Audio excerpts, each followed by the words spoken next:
Have you ever noticed that some people would rather sit in complete silence than make small talk? You know the type. They're standing in an elevator, someone says working hard or hardly working, and internally they're already planning their escape. At a party, someone asks about the weather.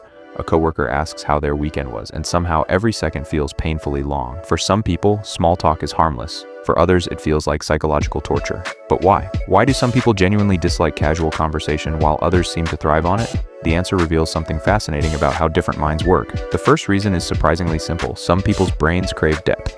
Psychologists call this a high need for cognition. These individuals naturally enjoy exploring ideas, concepts, and meaningful topics. Their brains are constantly searching for something interesting to think about. So when someone asks, "How's your day going?" their brain doesn't see an opportunity for connection. It sees a dead end. The conversation feels predictable, repetitive, empty. But bring up something bigger. Ask them why people fear failure. Ask them whether happiness can actually be measured. Ask them what they think happens after death. Suddenly, they're fully engaged. The energy changes completely. They don't dislike talking. They dislike conversations that never go beyond the surface. The second reason has nothing to do with depth. For some people, small talk feels like a performance. While everyone else seems relaxed, they're analyzing everything. Am I making enough eye contact? Did I answer correctly? Was that joke awkward? Should I say something else? Psychologists refer to this as cognitive load. Their brain is processing dozens of social signals at the same time.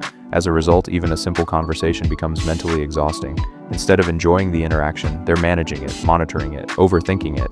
Eventually, their brain begins associating small talk with stress, so they avoid it whenever possible, not because they dislike people, because they're tired.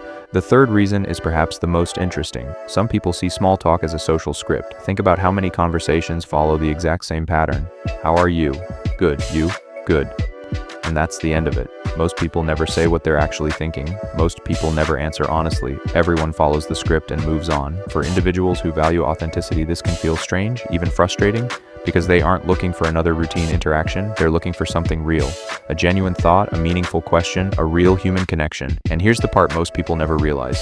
People who dislike small talk are often unusually comfortable with silence. Most people rush to fill every quiet moment.